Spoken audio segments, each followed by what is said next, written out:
Hey y'all, welcome to Nat and Grace Revelations. This is Tarot Tia. This is a reading for the collective. It may or may not resonate, but I do offer personal readings, and a link to the site is in the description. Shira is what I'm hearing. Shira. I'm not sure how that may resonate. It seems like whatever is going on here, there's this very loving energy. A very loving energy, but it feels like this loving energy has to be left alone.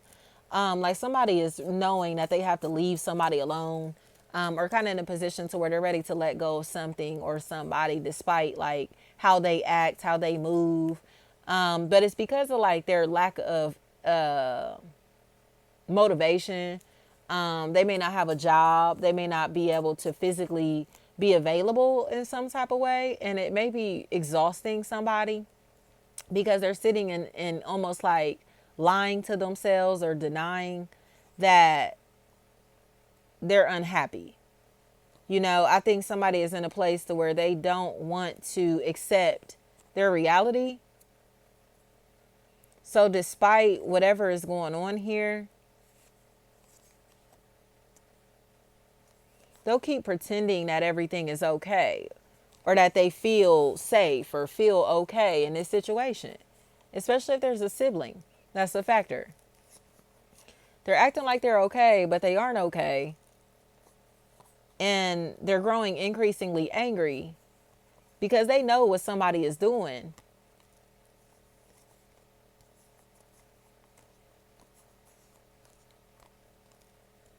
It's just a matter of them being able to kind of like grow a backbone and accept that this person is very disloyal, shady, scandalous, especially for money and attention. They're willing to do anything or anybody for money and attention. And now they're in a position to where they're finally like, they'll be forced to self-reflect because this karmic cycle is coming to an end. Whatever they're doing or whatever they've done, it's over with now. And they finally have to accept or tell the truth about that. You know, neeg. But I think this person has been in denial that the way that they're going about getting this time or attention or whatever this is scandalous, you know? So now they're in a position to where everybody's going to find out the truth that they're a thief or that they're the one that caused these losses, especially if they were lying, you know, starting rumors, things like that. The Tinder swindler is what I'm hearing. It's almost like somebody who's hooking up with people romantically, connecting with people socially just to be able to like, violate them in some type of way, whether it be socially, financially, whatever. You know, like this person is not a real friend. They're not a real companion.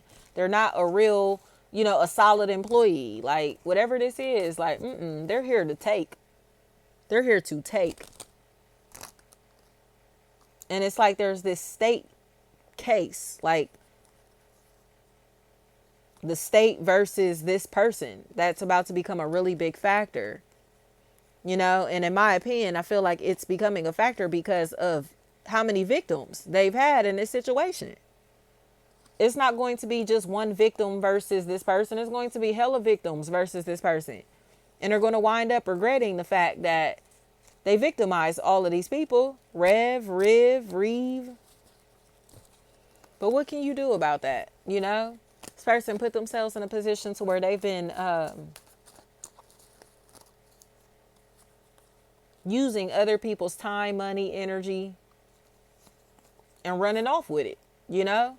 Like whether they're connecting with you romantically, acting like they're in love, and then just, I don't know, taking your time, energy, your money, and then running off with it. Like acting like they're a solid employee just to get into the company, to steal, just to get people to trust them, to take from them. Like that's what this is. It's like somebody is befriending people just to be able to take from them.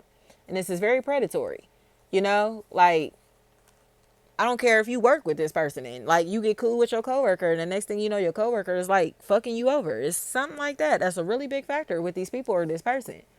And now they're going to be in a position, Jasmine is what I'm hearing. They're going to be in a position to have to tell the truth, you know, that they never were here with a good intent. They never were here because they actually cared. They never were here because they wanted to hold shit down or, you know what I mean? Whatever this is. This person is around for opportunity. This is an opportunist or somebody that's only around for a good time, not a long time, for sex, for fun, for money, for clout, for fame, for opportunity. It's just a matter of these people seem like they're living in the same place, or around each other in some type of way. So even if this person is told no, or they get rejected or whatever this may be, they're not going to accept that. They're not going to accept that. And that's when they become like even worse than they were before. So it's like, not only were you leeching off of this person, using this person, when they stop allowing you to leech off of them, you set them up to get robbed, or you let your other family members and friends take from them too. Like, yes, ain't that crazy? It's like, say, so if you don't want to be somebody's friend, you don't want to be with somebody because you feel something is shady about them. Like, you feeling like that pulled you away from them. Okay? And now that you've pulled away from them, they're desperately trying to prey on you and or the people attached to you, because they will not take no for an answer, especially if there's an Eric or an Erica. Rika, Rick, Reek, anything like that. That's a factor in this equation. Like, they're going crazy because they're getting rejected when they didn't expect to get rejected. Getting told no when they didn't expect to be told no. And now they're kind of like obsessive, and becoming like really fixated on the people or the person that rejected them or told them no. Like, even if this person, if it was a situation where this person tried to have sex with you and you told them no, they became fixated on you after you turned them down and started talking really crazy about you, saying really crazy things about you or the people that you're attached to, your life, whatever. But people are now finding out that they've been talking like this because you didn't allow them to have access to you. You told them no. This is a weird, gossiping, messy, scandalous snake individual. And they literally, like I said, just came to be your friend. Say, I don't care if this person was like trying to see what was going on in your house or whatever this may be. It's like they don't want to accept the truth that they were only around to be a snake, a spy, an informant. Keith, that's the only reason this person is around. Just to be able to get details, get information, to relay this information back to another or others. And now they're in this really strange competitive space publicly. And it doesn't make any sense. So now they have to explain why they have been talking so crazy about you or this other party, these people you're attached to, whatever, when they don't know them at all. Chanel,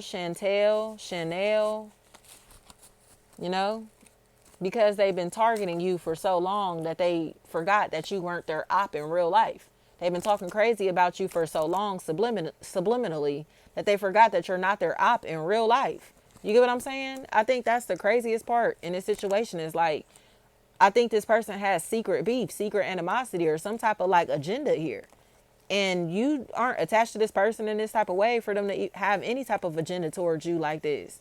And now they're in a place where they're losing their credibility and they're angry about it. And they still hate you for it, but everybody's watching them. Everybody's watching them and listening to them because they know that this person stole from you or took something from you of value, even or was trying to. Like I said, even if this is your joy, your peace, your happiness, they wanted it real bad for themselves. And now they look crazy. They look sick, like a predator, in all honesty. They look predatory and people feel some type of way about them. Sheena is what I'm hearing. Tashawn, Tashia, Tashina. Thank you so much.